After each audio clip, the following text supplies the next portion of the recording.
Hi friends, എല്ലാവർക്കും നമസ്കാരം. Welcome to magic recipes. അപ്പോൾ നമുക്ക് ഈ അടുത്ത സമയത്തായിട്ട് ഒരുപാട് സ്നേഹത്തോടു കൂടി ഒരുപാട് സബ്സ്ക്രൈബേഴ്സും ഫ്രണ്ട്സും ഫാമിലി മെമ്പേഴ്സും ഒക്കെ കിട്ടിയിട്ടുണ്ട്. അതിൻ്റെ നന്ദി അറിയിക്കുന്നു. എല്ലാവർക്കും തിരിച്ചും ഒരുപാട് സ്നേഹത്തോടെ സപ്പോർട്ടുണ്ട് കേട്ടോ. പിന്നെ നമുക്കിന്ന് ഒരു സാൻഡ്വിച്ചാണ് ഉണ്ടാക്കാൻ പോകുന്നത്. Egg cheese sandwich. വളരെ ലൈറ്റായ സാൻഡ്വിച്ചാണിത്. അതിന് വേണ്ടിയിട്ട് ഞാനിവിടെ sandwich bread, sliced cheese, creamy cheese, cheddar cheese, ഇത് നമ്മൾ ഗ്രേറ്റ് ചെയ്തിടുന്നതാണ്.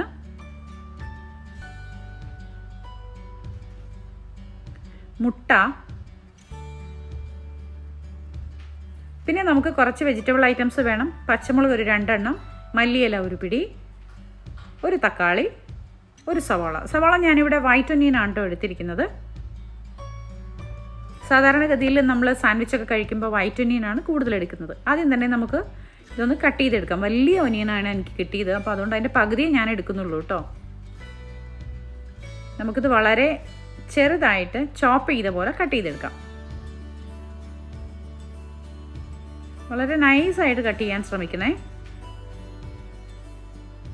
ആദ്യം ഇതുപോലെ സ്ലൈസ് ആക്കിയിട്ട് പിന്നെ നമ്മൾ വീണ്ടും തിരിച്ചു വെച്ച് കട്ട് ചെയ്യുകയാണെങ്കിൽ നന്നായിട്ട് ചോപ്പ് ചെയ്ത പോലെ നമുക്ക് കിട്ടും. ഒന്ന് ശ്രദ്ധിക്കണം, കൈയൊന്നും മുറിച്ച് വെക്കരുത് കേട്ടോ ചോപ്പ് ചെയ്ത് കട്ട് ചെയ്തെടുക്കുമ്പോൾ. കണ്ടോ, വൈറ്റ് ഒനിയന് ഇതുപോലെ സലാഡിനും പിന്നെ സാൻഡ്വിച്ച്, ബർഗർ ഒക്കെ ഉണ്ടാക്കുന്ന സമയത്ത് വൈറ്റ് ഒനിയൻ കുറച്ചുകൂടെ ഒരു ടേസ്റ്റിയാണ് നമുക്ക് കഴിക്കാൻ. ഇനി തക്കാളി നമുക്കിതുപോലെ തന്നെ കട്ട് ചെയ്തെടുക്കാം. വളരെ തിന്നായിട്ട് സ്ലൈസായിട്ട് കട്ട് ചെയ്യാം.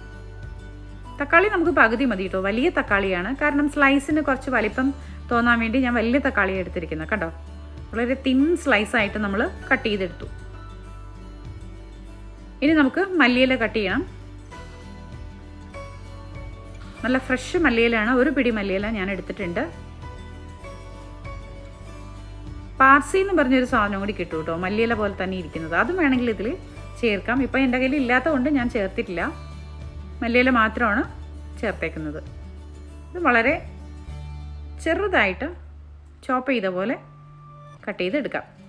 ഇതെല്ലാം കൂടി നമുക്ക് മിക്സ് ചെയ്യാം. നമ്മൾ ഫസ്റ്റ് കട്ട് ചെയ്തിരിക്കുന്ന ഒനിയനിലേക്ക് നമുക്ക് ഈ മല്ലിയില ചേർത്ത് കൊടുക്കാം. തക്കാളി നമ്മൾ മാറ്റി വെച്ചേക്കുകയാണ് വേറൊരു ബൗളിൽ. ഇനി പച്ചമുളകും ചെറിയ കഷ്ണമായിട്ട് നമുക്ക് കട്ട് ചെയ്തെടുക്കാം. ഇതുപോലെ നടുക്കൂടെ ഒന്ന് കട്ട് ചെയ്തിട്ട് വളരെ ചെറുതായിട്ട് പച്ചമുളകും നമുക്ക് കട്ട് ചെയ്തെടുക്കാം. അത്യാവശ്യം എരിവുള്ള പച്ചമുളക് ആണെങ്കിൽ ഒരു 1 2 മതിയാവും കേട്ടോ. ഇവിടെ ഇത് കുറച്ച് എരിവ് കുറവാണ് ഈ പച്ചമുളക്, അതുകൊണ്ടാണ് ഞാനൊരു 3 എടുത്തത്. ഇതെല്ലാം കൂടി മിക്സ് ചെയ്യാം. അപ്പോൾ നമ്മൾ മിക്സ് ചെയ്തിരിക്കുന്നത് സവാളയും മല്ലിയിലയും പച്ചമുളകും മാത്രമാണ്. ഇനി ഇതിലേക്ക് നമുക്ക് ക്രീമി ചീസ് ചേർത്ത് കൊടുക്കേണ്ടതുണ്ട്. അതിന് മുമ്പായിട്ട് പാകത്തിന് ഉപ്പ് ചേർത്ത് കൊടുക്കാം. കുരുമുളക് പൊടി ഒരു 3 പിഞ്ച് അളവിൽ. ഇവിടെ കുരുമുളക് ഞാൻ ക്രഷ്ഡ് കുരുമുളകാണ് എടുത്തിരിക്കുന്നത്, നൈസായിട്ട് പൊടിച്ച പൊടിയല്ല. 3 പിഞ്ച് അളവിൽ നമ്മൾ ഇട്ട് കൊടുത്തു. എല്ലാം കൂടി മിക്സ് ചെയ്യാം. മിക്സ് ചെയ്ത ശേഷം നമുക്ക് ഇതിനകത്തേക്ക് ചീസ് ചേർത്ത് കൊടുക്കേണ്ടതുണ്ട്. ക്രീമി ചീസാണ് ഞാൻ ചേർത്ത് കൊടുത്തിരിക്കുന്നത്. ഒരു 4 ക്യൂബ് നമുക്ക് ചേർത്ത് കൊടുക്കാം. കണ്ടോ, ഇതിങ്ങനെയാണ് ഓപ്പൺ ചെയ്യുന്നത്. വളരെ ഈസി ആയിട്ട് നമുക്കിതിൽ മിക്സ് ചെയ്ത് ചേർക്കാൻ പറ്റും. അതുകൊണ്ടാണ് നമ്മളിവിടെ ക്രീമി ചീസ് ചേർത്ത് കൊടുത്തിരിക്കുന്നത്. ഇനി ഇതെല്ലാം കൂടി ചേർത്ത് നമുക്ക് മിക്സ് ചെയ്ത് കൊടുക്കാം. ഇത് നല്ലൊരു ടേസ്റ്റി ആട്ടോ, ഇങ്ങനെ തന്നെ കഴിക്കാൻ നല്ല ടേസ്റ്റാണ്. ഇത് മിക്സ് ചെയ്തിട്ട് വെജിറ്റബിളിൻ്റെ കൂടെ, അതായത് ഈ സവാളയുടെ കൂടെയൊക്കെ ഇങ്ങനെ കഴിക്കാനായിട്ട് വളരെ ടേസ്റ്റിയാണ്.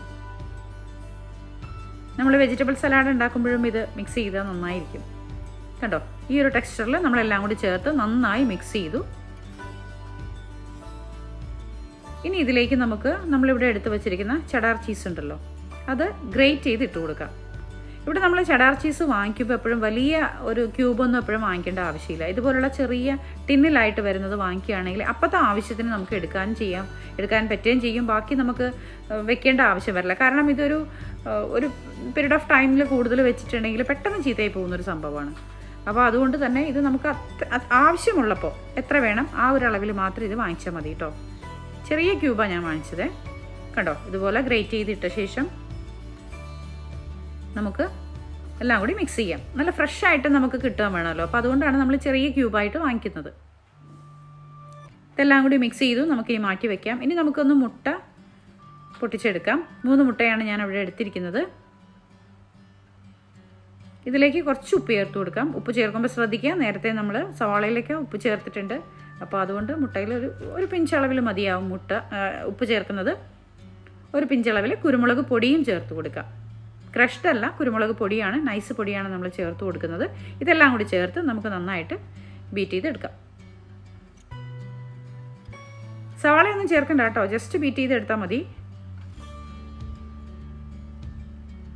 കണ്ടോ? ഇനി നമുക്കിതൊന്ന് വറുത്തെടുക്കണം. അതിന് വേണ്ടിയിട്ട് ഒരു ചെറിയ പാൻ, ഇത് ഞാൻ എടുത്ത് വെച്ചിരിക്കുന്നത് ചെറിയ അളവിലുള്ള കുട്ടി പാനാണ് കേട്ടോ എടുത്തിരിക്കുന്നത്. കാരണം എന്താ വെച്ചാൽ നമ്മുടെ ആ ബ്രെഡിൻ്റെ ഒരളവിലുള്ള പാൻ ഉണ്ടാവുമല്ലോ, അതിലേക്ക് നമ്മളിത് ഫ്രൈ ചെയ്തെടുക്കുകയാണെങ്കിൽ കറക്റ്റ് അളവിൽ അധികം കട്ട് ചെയ്ത് പോവാതെ വേസ്റ്റ് പോവാതെ നമുക്ക് കിട്ടും. ബട്ടറിലാണ് ഞാനിത് ഫ്രൈ ചെയ്തെടുക്കുന്നത്. ഒരു ചെറിയ ക്യൂബ് ബട്ടർ ഇട്ട് കൊടുത്തു. തീ കുറച്ച് വെക്കണേ, ബട്ടർ ഇട്ട് കൊടുക്കുമ്പോൾ കരിഞ്ഞു പോകും. കണ്ടോ? ഈ ഒരു തവിയുടെ അളവിൽ നമ്മൾ ഒഴിച്ചു കൊടുത്തു. അതിനുശേഷം നമുക്ക് വറുത്തെടുക്കാം. എഗ് വൈറ്റിലും ഇത് ചെയ്യാൻ പറ്റും കേട്ടോ. ഞാനിപ്പം മുട്ട മുഴുവനായിട്ട് എടുത്തു എന്നുള്ളൂ. ജിമ്മിലൊക്കെ പോകുന്ന ആളുകൾ ഉണ്ടാവുമല്ലോ, അവർക്ക് എഗ് വൈറ്റ് മാത്രമാണ് കഴിക്കുന്നവരുള്ള അവർക്ക് ഇതുപോലെ എഗ് വൈറ്റ് ഇതുപോലെ തന്നെ ചെയ്തെടുക്കാം.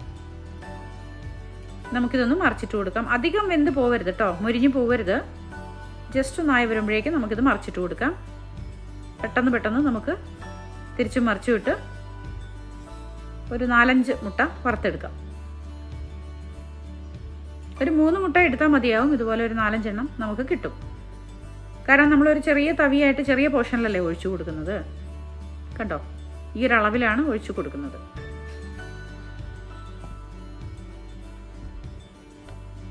എല്ലാം നമുക്ക് ആദ്യം തന്നെ വറുത്തെടുക്കാം. നമ്മൾ മുട്ടയൊക്കെ വറുത്തെടുത്തു, ഫില്ലിംഗ് എല്ലാം തയ്യാറാക്കി, വെജിറ്റബിൾസ് ഒക്കെ എടുത്ത് വെച്ചിട്ടുണ്ട്, ലട്ടൂസ് എടുത്ത് വെച്ചിട്ടുണ്ട്. ഇനി നമുക്ക് ബ്രെഡിലേക്ക് ഇതെല്ലാം ഫില്ല് ചെയ്ത് കൊടുക്കാം. സാൻഡ്വിച്ച് ഉണ്ടാക്കണമല്ലോ നമുക്ക്. ആദ്യം തന്നെ ഒരു പീസ് ബ്രെഡ് എടുക്കുക. അതിൽ നമ്മളിവിടെ ഒനിയനും ചീസും എല്ലാം കൂടി മിക്സ് ചെയ്ത് വെച്ചിരിക്കുന്ന ആ ഒരു മിക്സർ ചേർത്ത് കൊടുക്കാം. ബ്രെഡിൻ്റെ 4 സൈഡും നന്നായിട്ട് ചേർത്ത് പിടിപ്പിക്കണം കേട്ടോ. ഒരു പീസ് ബ്രെഡിൽ ചേർത്ത് കൊടുക്കാം.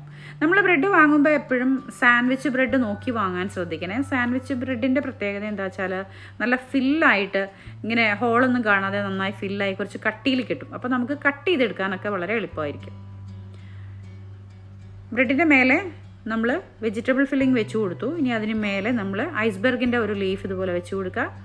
2 തക്കാളിയുടെ സ്ലൈസ് വെച്ച് കൊടുക്കാം.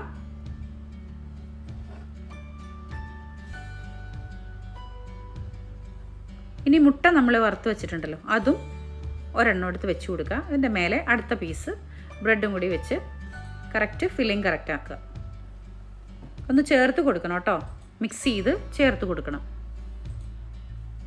ഇനി നമുക്കിത് കട്ട് ചെയ്തെടുക്കണം. കട്ട് ചെയ്യുമ്പോൾ ശ്രദ്ധിക്കണം, അതിൻ്റെ ആ ഒരു മുരിഞ്ഞ ഭാഗം ഉണ്ടല്ലോ ബ്രെഡിൻ്റെ, അത് ചേർത്ത് മാത്രം കട്ട് ചെയ്താൽ മതി. 4 ഭാഗവും നമ്മൾ ഫില്ല് ചെയ്ത് വെച്ചിരിക്കുന്ന സംഭവം ഒന്നും ഇളകി പോവാതെ ശ്രദ്ധിച്ച് പതുക്കെ കട്ട് ചെയ്യണം. നല്ല മൂർച്ചയുള്ള കത്തി തന്നെ എടുക്കാൻ ശ്രദ്ധിക്കണേ. കണ്ടോ? ഇതുപോലെ നീറ്റായിട്ട് കട്ട് ചെയ്തെടുക്കാം.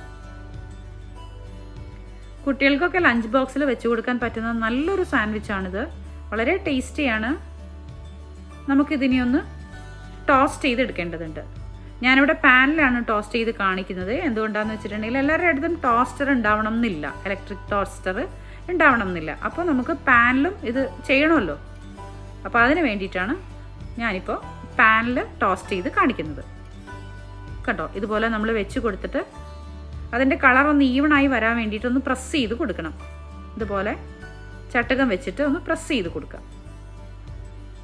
അതിനുശേഷം നമുക്കിത് ഇതുപോലെ ലോക്ക് ചെയ്ത് പിടിച്ചിട്ട് മറിച്ച് ഇടാം. ഇങ്ങനെ മറിച്ചിടുന്ന സമയത്ത് ഇതിനകത്ത് ഫില്ല് ചെയ്ത് വെച്ചിരിക്കുന്നൊന്നും തെന്നി പോവരുത്. പതുക്കെ ചെയ്യാൻ പാടുള്ളൂ കേട്ടോ. എന്നിട്ട് നമുക്ക് വീണ്ടും ഒന്ന് പ്രസ് ചെയ്ത് കൊടുക്കാം തവയിലേക്ക്. അതിൻ്റെ കളർ ഒന്ന് ഈവണായി വരണം. ജസ്റ്റ് ഒന്ന് ഈവണായി കളർ കിട്ടിയാൽ മതി. ഇത് വെന്ത് ടോസ്റ്റ് ചെയ്ത് നല്ലപോലെ മുരിഞ്ഞൊന്നും പോവരുത് കേട്ടോ. കണ്ടോ? ജസ്റ്റ് കളറൊന്ന് മാറിക്കഴിയുമ്പോഴേക്കും നമുക്കിത് എടുക്കാവുന്നതേ ഉള്ളൂ. സെർവിങ് പ്ലേറ്റിലേക്ക് മാറ്റാവുന്നതേ ഉള്ളൂ. 2 ഭാഗവും നല്ല ഈവൺ ടോണിൽ കളറ് കിട്ടട്ടെ. നമുക്കിനി സെർവിങ് പ്ലേറ്റിലേക്ക് മാറ്റാം. അടുത്ത പോർഷൻ വെച്ച് കൊടുക്കാം. 1 by 1 ആയിട്ട് ചെയ്യാൻ പാടുള്ളൂ. എല്ലാം കൂടി ഒരു അടുക്കി വെക്കരുതേ. ശ്രദ്ധിച്ച് മറിച്ച് ഇട്ട് കൊടുക്കാം. വളരെ ഹെൽത്തി ആയ ഒരു സാൻഡ്വിച്ചാണിത്. ഇതിൽ വെജിറ്റബിൾസ് ചേരുന്നുണ്ട്, ചീസ് ചേരുന്നുണ്ട്, ബട്ടറുണ്ട്, പിന്നെ എഗ്ഗ് ചേരുന്നുണ്ട്, എല്ലാം ഉണ്ട്. അപ്പോൾ അതുകൊണ്ട് വളരെ ഈസി ആയിട്ട് നമുക്ക് ഉണ്ടാക്കാൻ പറ്റുന്നതും ടേസ്റ്റി ആയതുമായ ഒരു സാൻഡ്വിച്ചാണ് എഗ് ചീസ് സാൻഡ്വിച്ച്. ഇനി നമുക്കിത് കട്ട് ചെയ്തെടുക്കാം. കണ്ടോ, വളരെ ഈസി ആയിട്ട് കട്ട് ചെയ്യാൻ പറ്റും. ഒന്ന് ശ്രദ്ധിക്കണം, ഇതിനകത്തുള്ള ഫില്ലിംഗ് ഒക്കെ പോവാതെ കട്ട് ചെയ്യാനായിട്ട് ശ്രദ്ധിച്ച് കട്ട് ചെയ്യാൻ പാടുള്ളൂ.